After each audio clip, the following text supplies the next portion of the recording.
Well, what is going on, gang? It's nice to have you back. Welcome back to A Therapeutic Edge. Thank you for joining me. I've got a Shirogorov on the table.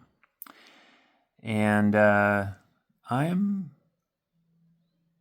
really happy, actually, about that. So this is mine. Not that long ago, I would have told you that spending this kind of money on a knife was insanity. That's what happens, though, right? And then I ended up trading for this. This is an F95 that someone has put Damascus inserts into. And I traded for it. And I ended up carrying it a lot. And I kind of fell in love with it. And there's something about the action on the multi-row bearings and these things, and just the way there's something about these knives. But I said, yeah, this is my one. I won't have another one of these. It's just stupid, blah, blah, blah, blah. And then I found myself wondering, well, I wonder what a lighter version of this would be like. This is pretty hefty, right? It's all titanium. It's got these inlays in it. And so I was poking around and came across this. This is the Hati Gen3. It is carbon fiber and titanium. It's very similar, right? It's not the same knife by any stretch of the imagination. There are some notable differences, but it's a very similar build. It's a little thinner. This is their newer generations are. Thinner blade steel, thinner scales. But it weighs a lot less. So I started thinking, well, I wonder what that would be like. So I sold some stuff and brought this home. And it's amazing.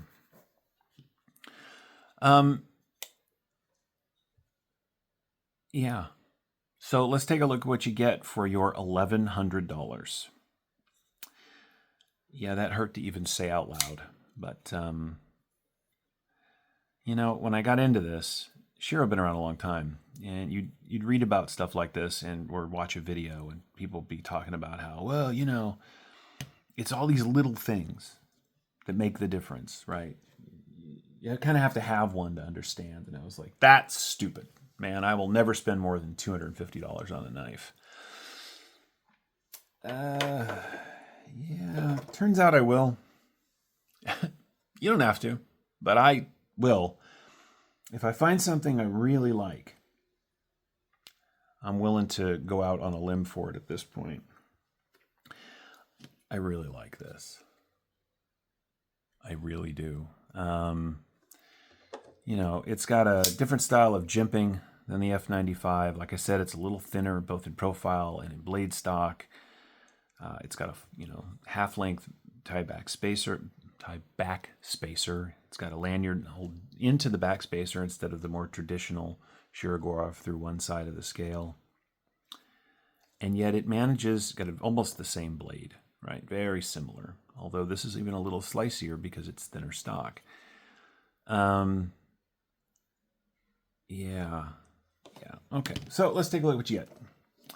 You get a little over 3 3/4 inches of cutting on a little, where are we? 3.9 inches, 3.8 inches overall.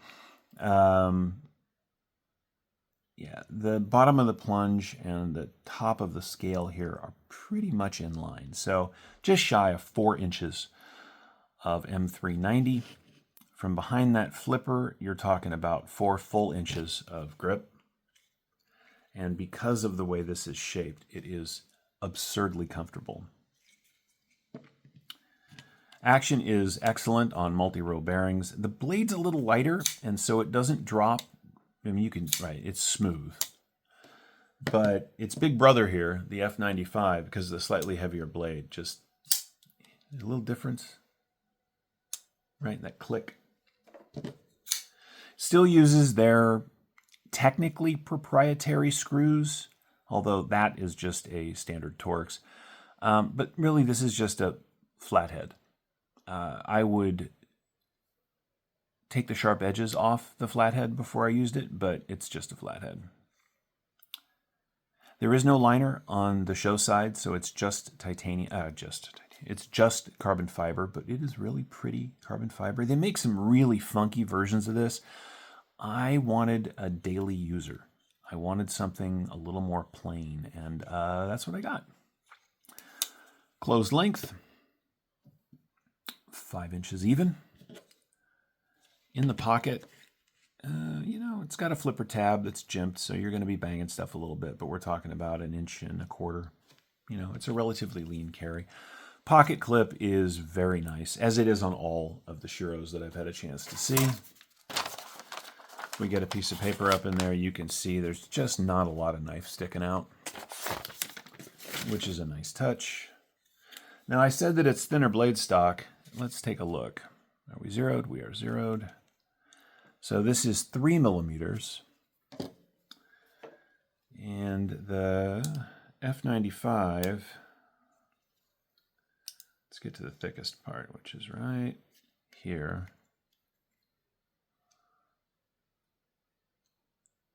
Is that real?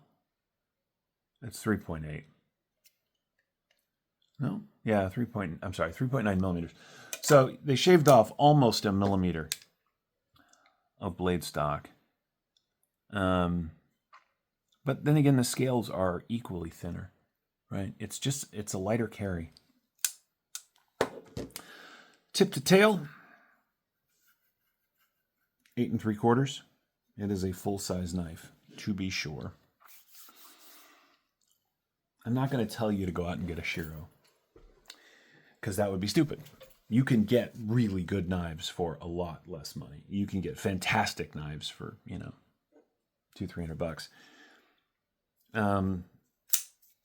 By way of example, the Artisan Revel here from designed by our friend Ray Laconico. No, they're not the same, but you know, it's MagnaCut, it's titanium, it's bearings. It's $250, and it is really nice. You can spend a little more money and get one of his Monterey Bay knives. You can spend even more money, you know, up to, you know, still less than this, and get one of his customs. It's not going to close like this. It just isn't. But it's going to cut just as well. This is a knife collector's stupid place knife, and I'm never going to say anything different.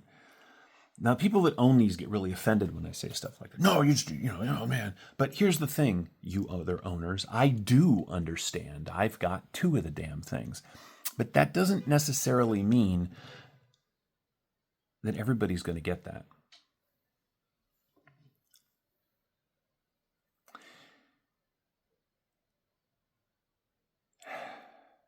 Shirogorov is a collector's knife, or a very rich person's user.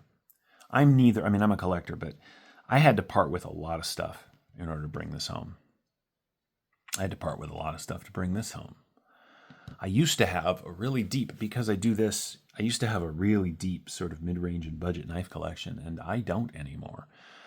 But I had to make that choice, right? I sold 6 knives to get this one, and I sold 10 or 12 budget knives to get, you know, budget or more budget knives in the $100, $150 range to end up with enough to get this. I can do that because I've been collecting budget stuff for almost a decade, right? And I don't want it anymore. So it's moving along, and I'm ending up with more expensive stuff. But as I'm doing that, the overall collection is sort of compressing. And maybe that's what happens. There used to be a reviewer named Dr. Frunke. He's a really nice guy. Did excellent reviews. But if you go back and watch his videos, he's got stuff like this, like the Shiros. And there's just sort of a passion in his voice about them.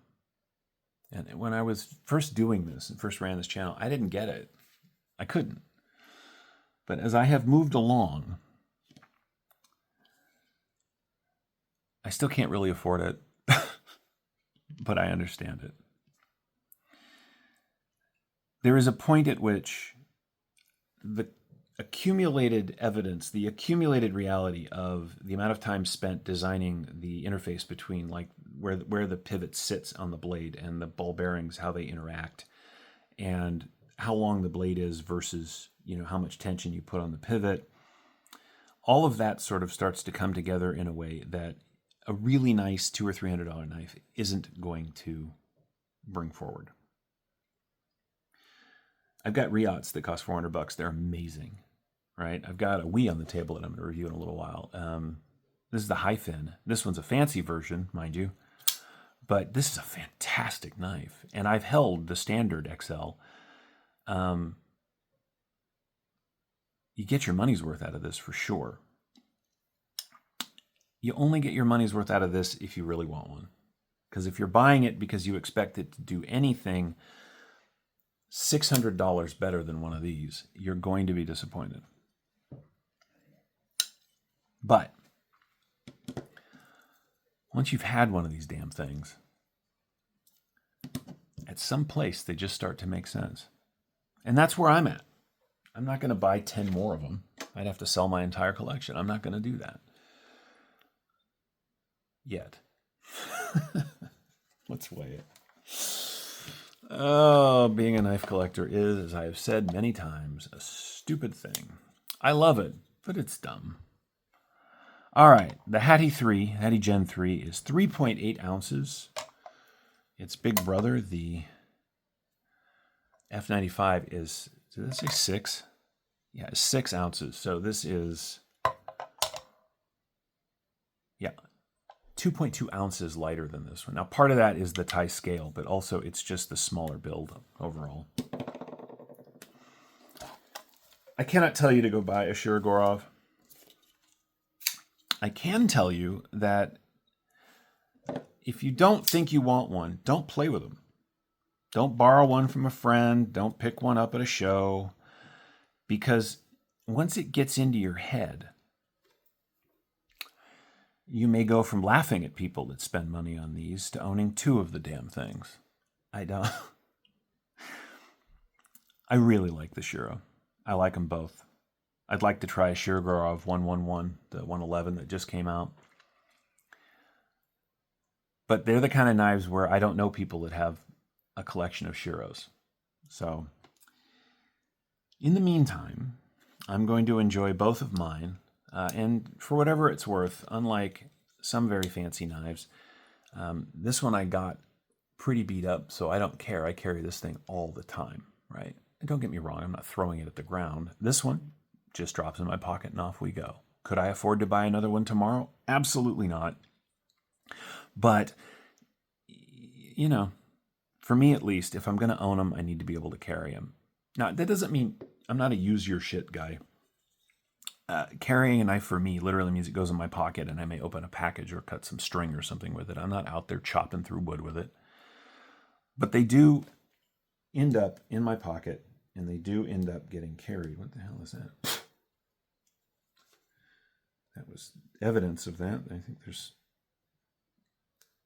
something in the pivot. Anyway, but that's me. I can remember when I got my first really expensive knife. It was a Chris Reeve. And it took me 3 weeks more to start carrying the thing regularly because I was so paranoid I was going to lose it. I've never lost a knife. I've never dropped a knife, but there'd be the first time and it was going to be that Chris Reeve, and then it wasn't.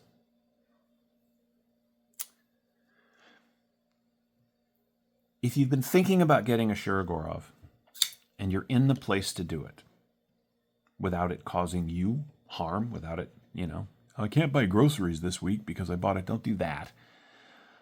But if you've been thinking about it, order one. If you don't like it, they sell at original price used. So if you don't like it, you can unload it. Maybe that is the safety valve. I'm not going to sell this one. I mean, I would if I had to, but I don't want to. I'm certainly not going to sell this one because it's one of a kind. And that's where we're going to end it. This is the Shirogorov Hati Gen3. It is an $1,100 knife, which is ridiculous, but I'm very glad I own it. And I very much hope you've enjoyed this look at it.